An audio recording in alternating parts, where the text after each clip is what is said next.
नमस्कार मित्रांनो, तर आजच्या व्हिडिओमध्ये आपण बघणार आहोत मऊ लुसलुशीत असा रव्याचा शिरा, जे की प्रत्येक घरात कधी ना कधी बनतच असतो। चला तर मग रेसिपीला सुरुवात करूया। तर अगोदर कढईमध्ये 2 चमचे साजूक तूप टाकायचे आहे। मी इथे जास्त तुपाचा वापर करणार नाही, फक्त 2 चमचे साजूक तुपामध्ये हा शिरा चांगला तयार होतो। आता यामध्ये तुम्ही रवा घालून द्या। इथे मी 1 वाटीला कमी एवढा रवा घेतलेला आहे, जे की 2 माणसांसाठी पुरेसा होतो। रवा चांगला भाजून घ्यायचा आहे। रव्याचा जोपर्यंत सोनेरी रंग होत नाही तोपर्यंत रवा आपल्याला भाजून घ्यायचा आहे।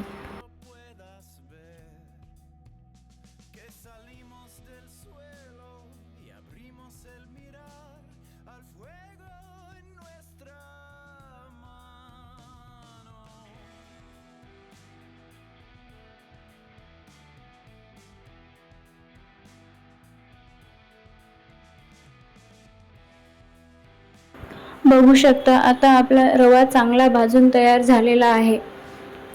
आता यामध्ये 2 कप एवढे दूध टाकायचे आहे। दूध हळूहळू जेवढे लागेल तेवढेच टाकायचे आहे।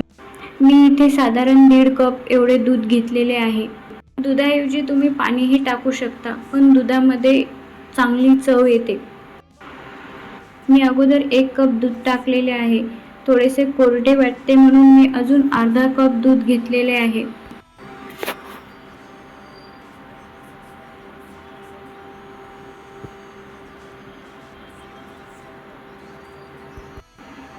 बघू शकता आपला शिरा आता दुधामध्ये चांगला मऊसूत झालेला आहे आणि शिजत पण आलेला आहे।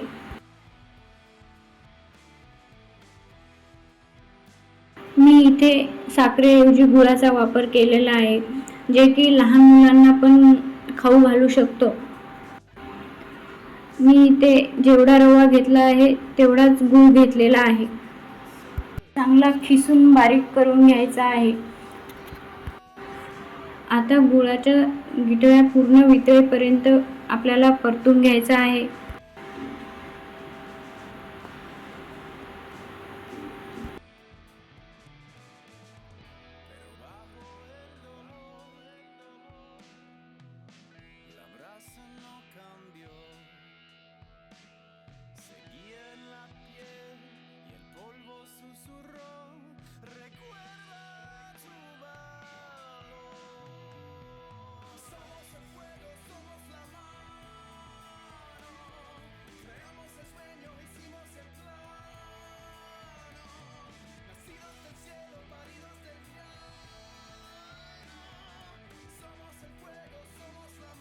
बघू शकता आपला गूळ आता पूर्णपणे वितळलेला आहे।